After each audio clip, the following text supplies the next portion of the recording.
Hello, I wanted to quickly talk to you about how to get better soil for relatively cheap. This is a cover crop of oats and peas that I planted in early March, about 3 months ago. It germinates at 38 degrees Fahrenheit, so you can plant it while you still have frost. This area over here got planted later, that's why it's shorter. But this is about 3 foot high or so. Like, it's pretty tall. And the whole thing right here cost me about $15 to seed. So the benefits of cover cropping, it provides, well, with oats and peas, like there are different ones you can do, but oats and peas in particular fix the nitrogen in the soil. So their roots go down, they find the nitrogen, and they kind of bring it up to the top and make it more available for other plants. This area originally was these huge pine trees, which we got taken out. Then we ground the stumps, which really disturbs a lot of the soil. I don't know if you've ever seen a stump ground, but it really goes down deep. And it brought up every weed seed in existence. So the past couple years, we just had horrible perennial weed pressure. So last summer, I covered this all with a silage tarp for about 2 months. And then we had a ton of stuff to do, so I just left it over winter. Then I took it off and seeded it with this in early spring. My intention is to crimp this down. That is a term used with cover cropping where, they have machines for it, but what you do is you can take like a board and attach 2 posts to it, and you just kind of smash it down. If you don't want to do that and you have a weed whacker, you can also just weed whack it down. And then I'm going to cover it again with a silage tarp for 6 weeks, and then it will be ready for planting. During that 6 weeks, all of this great green material is going to compost and create an amazing layer of super cheap, good quality compost and make this area ready for planting. Now, the downsides of cover cropping are that clearly I can't use this area. This is a long-term vision.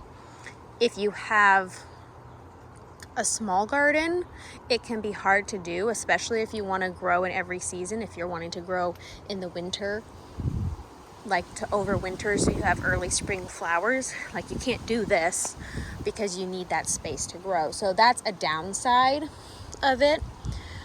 However, there are a few ways that you could incorporate into your existing space if you were okay with not overwintering.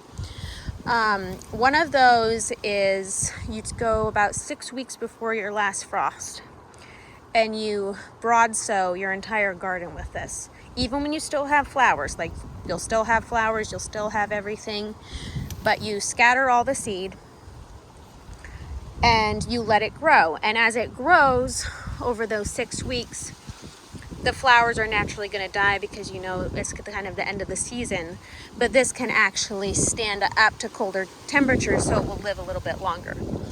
Then when you get your really hard frosts, everything will just winter kill and you just leave it. And if it doesn't winter kill, you should chop it, like really chop it down and cover it. But you just leave it. You do not clear out your garden. You just leave all of this dead on your soil, and over winter it will decompose and turn into compost. This has some extra benefits apart from adding good organic material to your soil, in that it prevents soil erosion and it prevents weeds from springing up over the winter. So you're not going to get all those weed seeds blowing in and taking root and then coming up in the spring. So if you're looking for a cheap way to fix your soil and you can make it work, I do strongly recommend a cover crop. Oats and peas are my preference because they are guaranteed to winter kill if you get any type of cold winter. There are other ones that people do, like rye or winter wheat, which don't necessarily die if you tend to have like a mild winter, and a mild winter is still characteristic. Like, I would have a mild winter. I still have frost, but I'm considered a mild winter. So if you lived in a really cold area where you're getting like, 10 degrees or less consistently, then those kind of crops might work. But peas and oats are a go-to. So many people do them.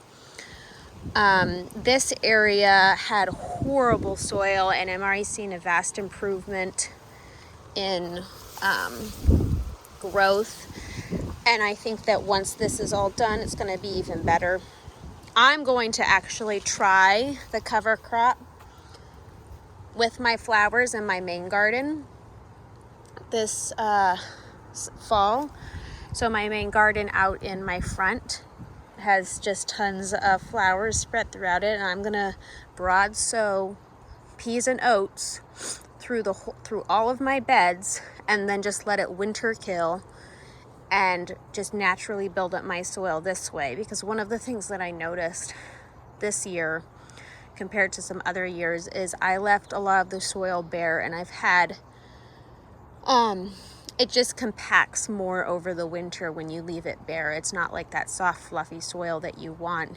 It's pretty hard from all of the precipitation that falls and just kind of compacts it into a hard clump.